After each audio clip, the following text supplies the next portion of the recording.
अस्सलाम वालेकुम। अपनी इस वीडियो के अंदर हम क्लास 11 की एक्सरसाइज 13.1 के क्वेश्चन नंबर 1 के पार्ट 1 से लेकर 9 तक सॉल्व करेंगे। हमें रिक्वायर्ड है वैल्यूएट विदाउट यूजिंग टेबल और कैलकुलेटर, मतलब हमने कैलकुलेटर या टेबल को बगैर यूज किए in different inverse trigonometric functions की वैल्यूज फाइंड करनी है।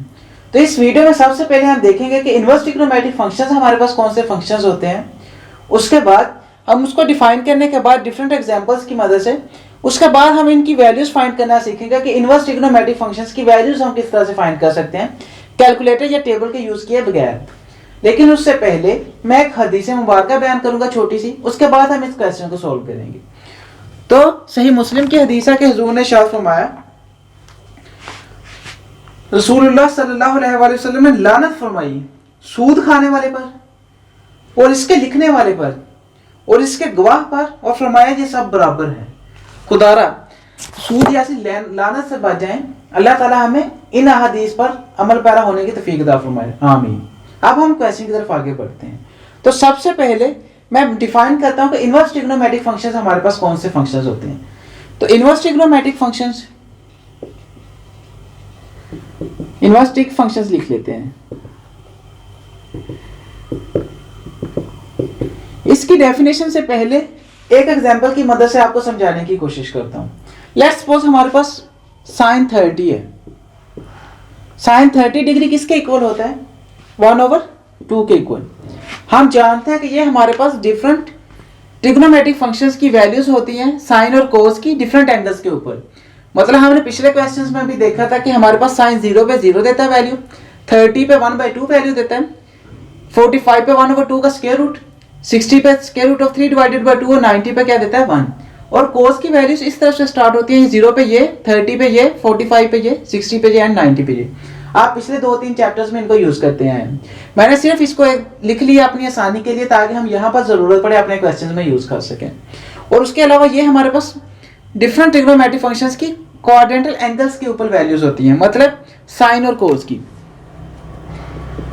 हम जानते थे कि साइन 0 डिग्री पे 0 देता है और कोस 0 डिग्री पे 1 देता है। उसी तरह से ये 180 पे जाकर यही वैल्यूज के सिर्फ 1 के साथ माइनस लग जाता है, ये 0 और -1 आ जाती है। तो साइन 180 पे 0 देता है और कोस 180 पे -1 देता है।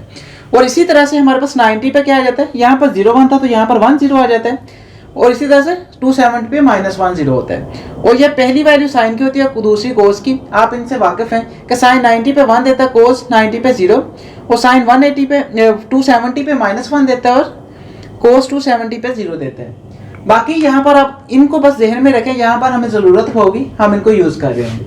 अब सबसे पहले हमारे पास इनवर्स ट्रिग्नोमेट्रिक फंक्शंस को एग्जांपल से समझने के लिए साइन 30 की वैल्यू हमारे पास किसके इक्वल होती है? 1/2 के। अब यहाँ पर जो 30 डिग्री है ये हमारे पास क्या होता है? एंगल। और ये हमारे पास जो 1/2 है ये उसकी क्या होती है? वैल्यू। मतलब साइन इस एंगल के ऊपर 30 डिग्री एंगल के ऊपर 1/2 वैल्यू देते हैं। ये हमारे पास ट्रिग्नोमेट्रिक फंक्शंस की वैल्यू है। अब यहाँ पर इनवर्स ट्रिग्नोमेट्रिक फंक्शंस में ये हो रहा होगा कि हमें जो ये पहले तो हमें ये वैल्यू एंगल गिवन होता था, मतलब साइन 30 डिग्री गिवन है, हमें पहले एंगल गिवन होता तो हम उससे वैल्यू फाइंड करते थे। हम उससे क्या फाइंड करते थे? वैल्यू। अब हमें वैल्यू गिवन होगी, हम उससे एंगल फाइंड करेंगे। मतलब अब हमारे पास क्या होगा? वैल्यू गिवन होगी और हम उससे क्या करेंगे कि एंगल फाइंड करेंगे, कुछ एंगल पे ये वैल्यू देता है। जैसे हमारे पास क्या है, हमें गिवन होगा साइन इनवर्स 1/2। यहां से देखें तो हमें असल में यहां पर वैल्यू गिवन है साइन के साथ इनवर्स। अब वैल्यू से हमने एंगल फाइंड करना है कि ये वैल्यू किस एंगल पे देता था। तो हम जानते हैं ये वैल्यू किस एंगल पे देता था? 30 डिग्री पे। तो ये साइन इनवर्स 1/2 30 डिग्री के इक्वल होगा। अब हमें वैल्यू गिवन होगी, हम उससे क्या करेंगे? एंगल फाइंड करेंगे। आई होप आप अंडरस्टैंड कर गए होंगे। इसी तरह से ये जो हम देख सकते हैं कि यहां पर हमारे पास क्या है, जो हमारे पास यहाँ पर डिफरेंट साइन इनवर्स के साथ आ रही है, 1 -1 square root of 3 divided by 2, ये सारी वैल्यूज गिवन है। हम क्या करेंगे? हम इनका एंगल फाइंड करेंगे, किस एंगल पे ये वैल्यू गिवन थी हमें, कि साइन कौन से एंगल पे ये वैल्यू देता है। साइन इनवर्स 1 मतलब साइन इनवर्स साइन 1 कहां पे देता था वैल्यू, मतलब साइन 1 वैल्यू किस एंगल पे देता था, हम ये फाइंड करेंगे। इसी तरह से तमाम के अंदर तो इसकी डेफिनेशन हम किस तरह से लिख सकते हैं कि अगर हमारे पास if y is equal to sine x, let's suppose हमारे पास साइन एक्स है, उसको हमने क्या ट्रिग्नोमेट्रिक फंक्शन साइन, उसको हमने y का नाम दे दिया कि y is equal to sine x है। ये हमारे पास x क्या होता है, ये इसका क्या होता है एंगल, और ये क्या था वैल्यू। अब क्या है हमारे पास if y is equal to sine x then x is equal to sine inverse y, मतलब हमने साइन को क्या किया इस तरफ ले गए, तो ये इसके साथ इनवर्स बन के जाकर, तो then x is equal to sine inverse y is called inverse trigonometric function, inverse sine trigonometric function. Simple सा काम हुआ है कि हमारे पास जो जैसे साइन 30 था किसके इक्वल था 1/2 के, अब हमने क्या किया कि इस साइन को इस तरफ ले गए और साइन इनवर्स बन गया जाके, तो 30 किसके इक्वल आ गया साइन इनवर्स 1/2 के। तो ये हमारे पास क्या बन गया अब इनवर्स साइन फंक्शन, यहां पर ये क्या था साइन फंक्शन था ट्रिग्नोमेट्रिक फंक्शन, और ये क्या बन गया इनवर्स साइन ट्रिग्नोमेट्रिक फंक्शन बन गया। यही हमने बताया कि अगर y साइन x हो मतलब y हमारे पास क्या 1/2, अगर ये साइन x के इक्वल है तो x हमारे पास जो होगा ये 30 अब साइन इनवर्स बन जाएगा इस तरफ जाकर, ये हमारे पास क्या होगा इनवर्स साइन फंक्शन बन जाएगा। बाकी हम क्वेश्चन सॉल्व करते हैं तो आपको और ज्यादा क्लियरली समझ आती जाएगी। सबसे पहले हम क्या करते हैं कि पार्ट 1 को सॉल्व करते हैं।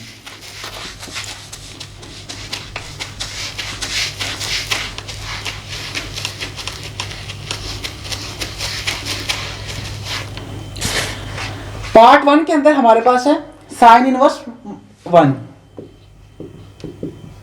हमने इसका फाइंड करना है कि इसको इवैल्यूएट करना है, मतलब इसका हमने हमारे पास ये वैल्यू गिवन है, हमने फाइंड करना है कि कौन से एंगल पे ये वैल्यू देता था। हम सबसे पहले इसको नाम दे लेते हैं कि y, लेट्स सपोज हमारे पास y क्या है साइन इनवर्स 1 के इक्वल है। अब इसको फाइंड करने का यही तरीका सिंपल सा, आपने इसी तरह से सभी इनवर्स वैल्यूज में सोचा करना है कि जैसे यहाँ पर साइन आ रहा है तो हम सोचेंगे कि साइन कौन से एंगल के ऊपर ये वैल्यू देता था।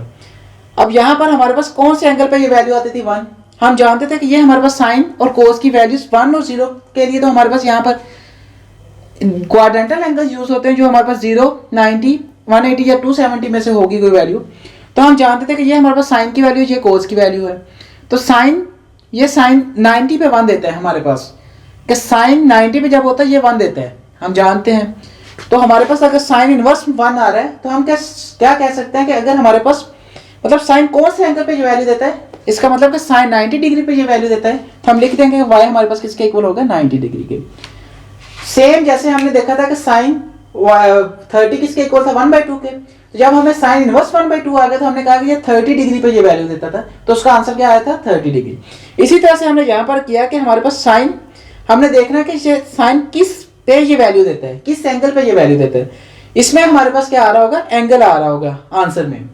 बल्कि यहाँ पर जब हमारे पास ट्रिग्नोमेट्रिक फंक्शन सिंपल आते थे तब हमारे पास वैल्यू आती थी, अब हमें वैल्यू गिवन तो हम एंगल फाइंड किया करेंगे। हम देखें तो हमारे पास हमने देखा कि साइन इनवर्स 1 किस पे देता है, साइन किस पे ये वैल्यू देता था 1, वो 90 डिग्री पे देता, तो हमने क्या लिख दिया कि y हमारे पास किसके इक्वल होगा 90 डिग्री के। उसके अलावा अब चूंकि हमारे पास ये शॉर्ट क्वेश्चंस में आते हैं तो आप इस तरह से भी लिख दें, आपका आंसर ठीक होगा।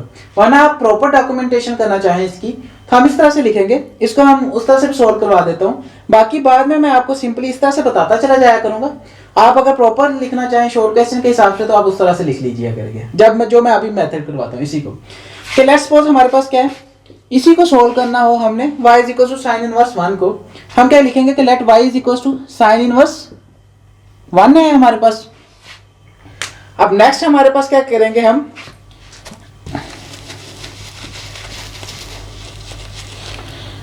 इसको हम क्या कर देते हैं कि सबसे पहले इक्वेशन 1 का नाम दे देते हैं। अब अगर हम जानते हैं कि हम वी नो, हमने ज़हन में क्या रखना है कि हमारे पास कौन से एंगल पे ये वैल्यू देता है 90 डिग्री पे, वी नो 90 डिग्री किसके इक्वल होता है साइन इनवर्स 1 की। क्या हम जानते हैं कि जब 90 डिग्री होता है तब हमारे पास साइन इनवर्स 1 के इक्वल होता है, या π/2 के इक्वल होता है साइन इनवर्स 1। तो हम इसको क्या नाम दे देंगे कि ये इक्वेशन 2 है। सो बाय कंपेयरिंग इक्वेशन 1 एंड 2, ऊपर लिख लेता हूं 1 एंड 2। सो हमारे पास इनको अगर कंपेयर करें तो ये हमारे पास क्या y is equal to sine inverse 1 है, ये साइन इनवर्स 90 है, तो y किसके इक्वल आ जाएगा? अगर इन दोनों को कंपेयर करेंगे y किसके इक्वल आ जाएगा? 90 डिग्री की। तो ये हमारे पास क्या होगा? आंसर। तो इस तरह से आप इस क्वेश्चन को शॉर्ट क्वेश्चन के हिसाब से सोल्व कर लिया करेंगे, वरना आप चाहें तो डायरेक्ट जिस तरह से मैं लिख देता था उस तरह से करें, लेकिन प्रॉपरली आप इस तरह से कर लिया करें ताकि हमारे पास मतलब आपके मार्क्स ना कटें। सबसे पहले लिखा करें कि हमारे पास ये इसके इक्वल होता है। अब नेक्स्ट हम करेंगे कि हम किस एंगल पे ये वैल्यू देता है, 90 डिग्री पे जैसे देता था, तो हम लिख रहे हैं कि वी नो साइन इनवर्स 1 किसके इक्वल होता है? 90 डिग्री के। सो इनको इक्वेशन को अगर कंपेयर करेंगे तो y किसके इक्वल आ जाएगा? हमारा 90 डिग्री के। तो ये हमारे पास क्या होगा? आंसर। मैंने आपको तरीका बता दिया। अब नेक्स्ट क्वेश्चन में इस तरह से नहीं लिखूंगा मैं, बाकी मैं सिंपली इनको लिखता जाऊंगा कि किस एंगल पे ये वैल्यू देता है। आप इसको प्रॉपर इस तरह से लिखना चाहें तो आप लिख सकते हैं। अब नेक्स्ट हमारे पास है पार्ट 2।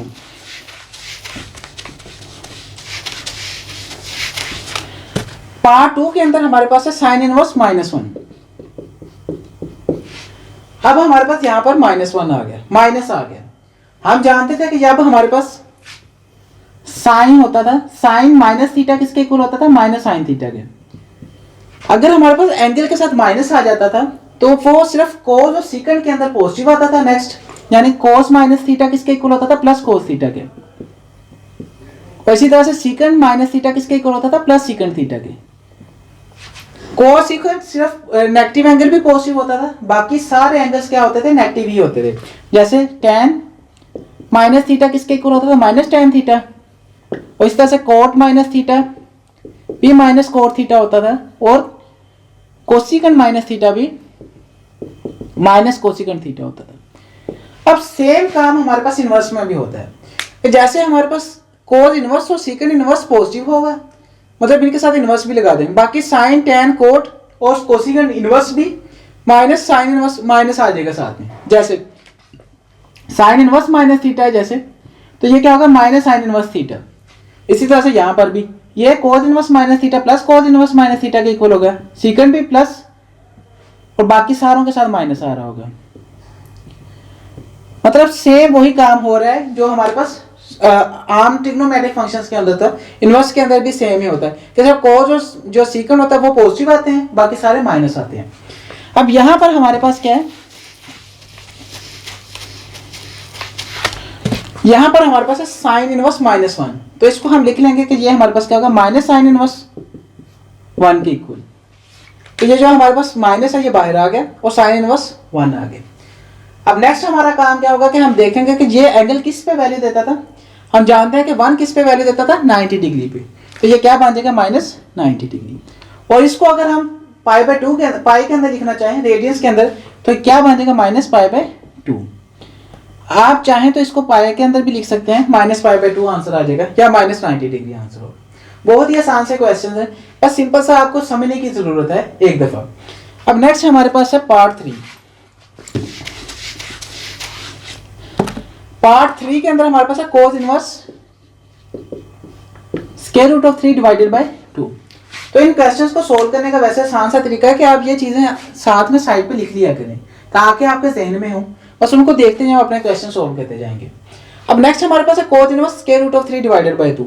हमें देखना है कि ये square root of 3 divided by 2 किस एंगल पे देता था, ये वैल्यू किस एंगल पे देता था? कोस। हम जानते थे कोस की ये वैल्यूज होती हैं, कोस इस तरफ से चलता है, और कोस की ये वैल्यूज होती हैं। कोस 60 पे ये, 45 पे ये, 30 पे ये, 45 पे ये, 60 पे ये, 90 पे ये। तो हमें देखने से पता चल रहा है कि कोस 60 डिग्री पे क्या देता है? ये वैल्यू देता है square root of 3 divided by 2, यही वैल्यू। तो इसका मतलब है कोस 30 डिग्री किसके इक्वल होगा? इसके। तो हमने क्योंकि एंगल लिखना है तो इसका मतलब है कि ये किसके इक्वल आ जाएगा? 30 डिग्री। हम इसको अगर y का नाम दें तो y हमारे पास किसके आंसर आ गया? Equal 30 degree. तो अगर हम इसको पाई में लिखना चाहें रेडियंस के अंदर तो π/6 रेडियन आ जाएगा। जानते हैं कि 30 डिग्री किसके इक्वल होता है? π/6 के। जैसे 45 π/4, 60 π/3 और 90 क्या होता है? π/2। तो ये हमारे पास क्या होगा? आंसर। इसी तरह से अगर नेक्स्ट पार्ट के अंदर चले जाए, tan inverse -1 over square root of 3 होगा। सबसे पहले क्या काम करेंगे कि हम इसको y का नाम दे देते हैं। अब यहाँ पर माइनस आ रहे हैं तो हम जानते थे कि tan का माइनस भी बाहर आ जाता है, सिर्फ कोस और सीकेंड का प्लस बनता है। तो यहाँ पर क्या आ जाएगा? माइनस tan इनवर्स 1/3 का स्क्वायर रूट आ गया। अब हमने देखना है कि हमारे पास tan कौन से एंगल पे ये वैल्यू देता था। हम जानते हैं कि हमारे पास असल में ये एंगल 30 पे वैल्यू देता है कि tan 30 डिग्री पे अगर हम फाइंड करें वैल्यू इसकी तो sin 30 और cos 30 होगा। तो sin 30 डिग्री हमारे पास किसके इक्वल होता है 1/2 के, और cos 30 हमारे पास square root of 3 divided by 2 के इक्वल होगा। तो 2 से 2 कैंसिल होगा तो 1/3 स्क्वायर रूट ऑफ 3 किसके इक्वल होता है tan 30 डिग्री के। तो यही हमारे पास वैल्यू है 1/√3। तो इसका मतलब है कि tan किस पे ये वैल्यू देता है 30 डिग्री पे। तो हम इसको लिख देंगे ये π/30 डिग्री। तो 30 डिग्री किसके इक्वल होता है π/6। तो ये हमारे पास असल में ये माइनस भी साथ आ जाएगा, -π/6 पे ये वैल्यू दे रहा होगा या -30 डिग्री पे। इसको देखने का आसान सा तरीका क्या, आपको देखने से पता चल रहा है कि यहाँ पर हमारे पास 1/√3 हमने बनाना है। तो हम देखेंगे कि हमारे पास यहाँ पर 1/2 या तो हमारे पास cos 60 डिग्री को हम करेंगे या तो tan 60 पे ये वैल्यू बनेगी या tan 30 डिग्री पे, क्योंकि इसमें स्क्वायर रूट ऑफ 3 इन्वॉल्व हो रहा है। तो आप दोनों की वैल्यूज बना के देख लें। तो सबसे पहले 1/2 को अगर हम इस पे डिवाइड करेंगे तो 2 से 2 कैंसिल होगा 1/√3 बन जाएगा। तो tan 30 पे ये वैल्यू देगा, देखने से पता चल रहा है। वरना अगर आप 60 को लेते तो स्क्वायर रूट ऑफ 3 ऊपर आ जाना था, sin 60 ओवर cos 60 आना था, तो ये स्क्वायर रूट ऑफ 3 ऊपर आ जाना था। तो आपको पता चल रहा है कि यहाँ पर tan 60 पे ये वैल्यू नहीं होगी बल्कि tan 30 डिग्री पे ये वैल्यू होगी। बाकी आप सोल्व करके देख लें अगर आपको ना इसी समझ आए। अब हम नेक्स्ट करते हैं क्वेश्चन। हमारे पास है cos इनवर्स 1/2।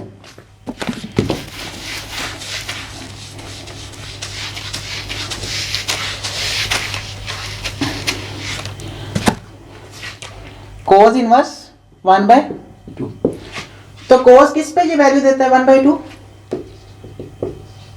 हम जानते हैं इन वैल्यूज में से देखें तो cos की ये वैल्यूज हैं। cos किस पे ये वैल्यू देता है 1/2 60 डिग्री पे। तो आंसर क्या आ जाएगा 60 डिग्री या π/3। देखिए कितने आसान से क्वेश्चंस हैं। अब नेक्स्ट हमारे पास है tan इनवर्स 1/3 का स्क्वायर रूट। सेम वही क्वेश्चन है जिसमें माइनस था, इसमें प्लस आ गया। तो tan इनवर्स tan ने किस पे ये वैल्यू दी थी 30 डिग्री पे। तो आंसर क्या होगा हमारा 30 डिग्री या π/6। अब नेक्स्ट हमारे पास क्वेश्चन सोल्व करें तो हमारे पास है cot इनवर्स -1। ये एक इंपॉर्टेंट क्वेश्चन है, इसको मैं सबसे एंड पे सोल्व करवाऊंगा। उससे पहले मैं इन दोनों को सोल्व कर लेता हूँ। हमारे पास है पार्ट 7 के अंदर कोसिकेंड इनवर्स -2/√3। सबसे पहला काम हमारे पास यहाँ पर माइनस आ गया तो माइनस को बाहर ले आते हैं। माइनस इसको y का नाम दे देते हैं। माइनस हमारे पास किसके इक्वल आएगा माइनस कोसिकेंड इनवर्स 2/√3। अब हमने देखना कि कोसिकेंड इनवर्स किस पे ये वैल्यू देता था। कोसिकेंड किस पे ये वैल्यू देता था, किस एंगल पे ये वैल्यू देता था 2/√3। तो देखने से क्या पता चल रहा है कि कोसिकेंड हम जानते हैं कि साइन का इनवर्स होता था। इसका मतलब कि साइन अगर हमारे पास √3 डिवाइडेड बाय 2 दे तभी ये कोसिकेंड बनेगा 2/√3। मतलब साइन अगर हमारे पास √3 डिवाइडेड बाय 2 हो तो कोसिकेंड में जाकर ये 2/√3 बन जाएगा। तो इसका मतलब कि हमने साइन √3 डिवाइडेड बाय 2 की वैल्यू फाइंड करनी है। एंगल फाइंड करना है कि कौन सी कहाँ पे ये वैल्यू साइन देता था, किस एंगल के ऊपर। हम जानते हैं कि साइन किस एंगल पे ये वैल्यू देता था 60 डिग्री के ऊपर। साइन ये वैल्यू 60 डिग्री पे देता है। तो इसका मतलब है कोसिकेंड 60 डिग्री पे क्या दे रहा होगा 2/√3। तो सिंपल सा काम है। कोसिकेंड क्या बन जाएगा माइनस, ये माइनस यहाँ से आ गया 60 डिग्री आ गया कि कोसिकेंड 2/√3 60 डिग्री पे दे रहा होगा। क्या इसको हम π/3 भी लिख सकते हैं। अब नेक्स्ट हमारे पास आखिर 9 पार्ट रह गया।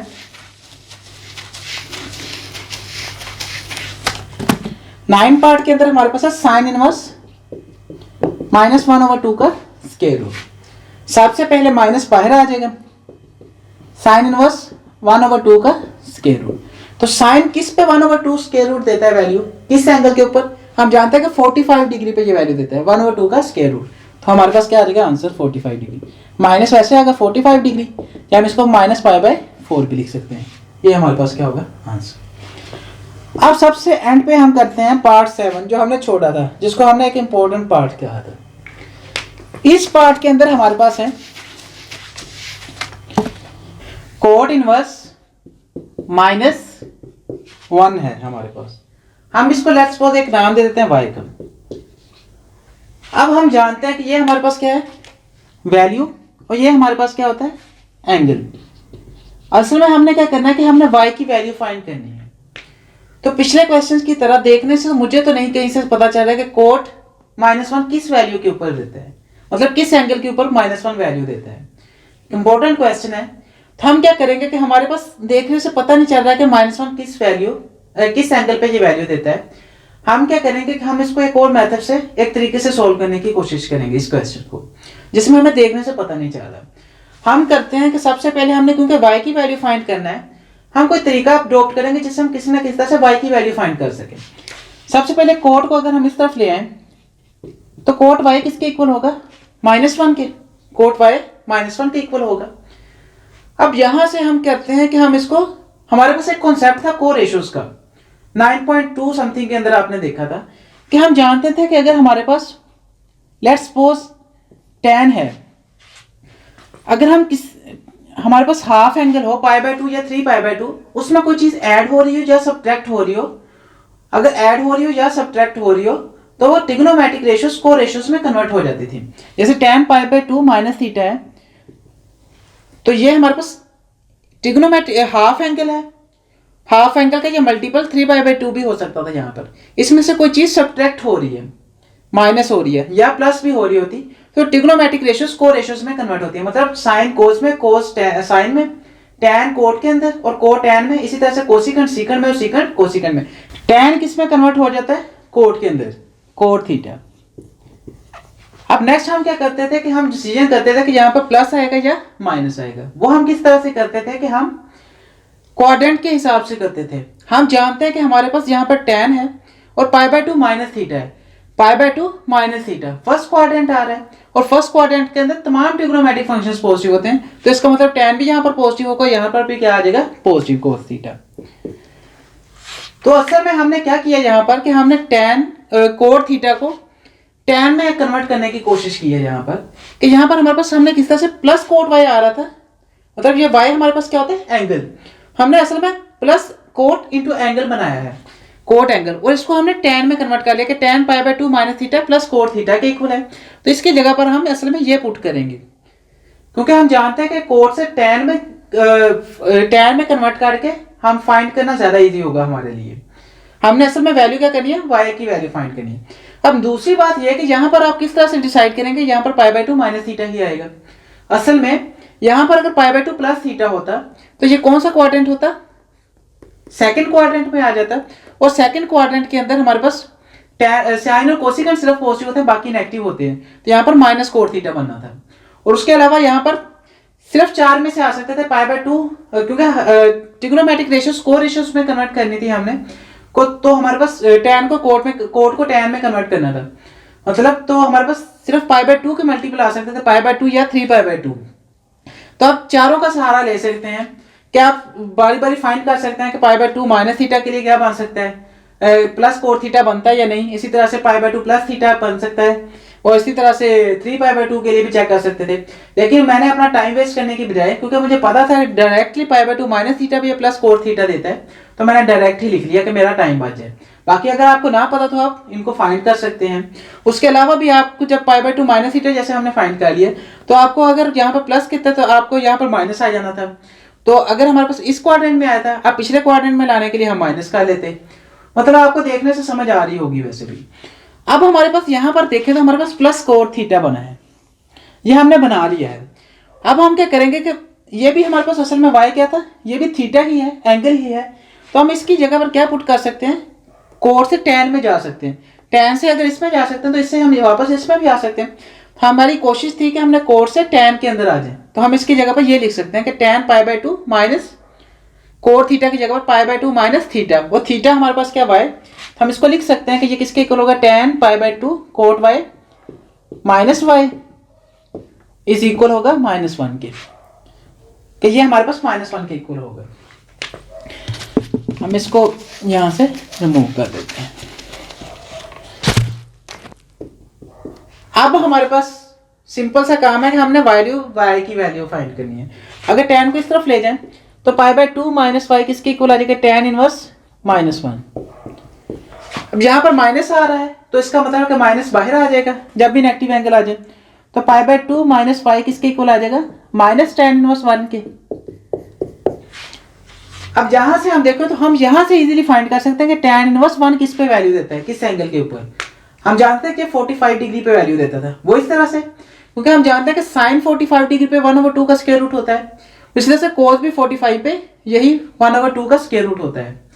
तो हमारे पास क्योंकि साइन और cos की सेम वैल्यूज आ रही है तो उसको हम डिवाइड करते थे तो हमारे पास 1 आ जाता था। मतलब tan 45 डिग्री किसके इक्वल होता था, 1 के, क्योंकि साइन और cos की सेम वैल्यू थी तो उनको आपस में कैंसिल करके 1 के इक्वल आ जाता था। तो इसका मतलब है कि अब हमारे पास 1 किस पे वैल्यू देता है, 45 डिग्री पे, तो हम इसके ऊपर 45 डिग्री लिख सकते हैं यहाँ पर। लेकिन कोड को देखने से पता नहीं चल रहा था, लेकिन हमने साइन tan को देखा तो हमें समझ आ गई, हमारा क्वेश्चन ईजी हो गया। अब यहाँ पर पाई के अंदर है तो हम पाई बाय 4 लिख लेते हैं 45 डिग्री को, तो पाई बाय 2 माइनस वाई किसके इक्वल आ जाएगा, पाई बाय 4 के। अब जहां से देखें तो हमारे इजीली y की वैल्यू फाइंड कर सकते हैं, इसको सिंप्लीफाई कर लेते हैं तो हम y की वैल्यू फाइंड कर लेंगे। तो पाई बाय 2 माइनस वाई किसके इक्वल है, पाई बाय 4 के। और अगर हम पाई बाय 4 को इस तरफ ले आए, ये हमारे पास माइनस पाई बाय 4 के इक्वल होगा, क्योंकि यहाँ पर माइनस tan इनवर्स 1 था तो ये माइनस भी साथ में आएगा, तो माइनस पाई बाय 4 के इक्वल है, तो ये हमारे पास है माइनस पाई बाय 4 के इक्वल। अब पाई बाय 4 इस तरफ ले आए तो प्लस बन जाएगा, और ये y इस तरफ ले जाते हैं क्योंकि हमने y की वैल्यू फाइंड करनी है। तो pi by 2 plus pi by 4 किसके इक्वल आ जाएगा, y के। तो यहाँ से अगर एलसीएम ले लें तो यहाँ पर डिवाइड करेंगे तो 2 आ जाएगा, 2 पाई बन जाएगा, प्लस यहाँ से पाई आ गया, किसके इक्वल आ गया, y के। तो y किसके इक्वल आ गया, 2 pi plus pi 3 pi divided by 4 आ गया। ये देखें, ये हमने y की वैल्यू फाइंड कर ली जो हमने फाइंड करनी थी। तो इसका मतलब है कि ये जो हमारे पास एंगल है y, असल में ये 3 पाई बाय 4 है। सो हम कह सकते हैं कि कोड इनवर्स -1 असल में किसके इक्वल होगा, 3 पाई बाय 4 के। y के इक्वल था, y की हमने वैल्यू फाइंड कर ली 3 पाई बाय 4। तो इसका मतलब है कि हमारा जो कोड इनवर्स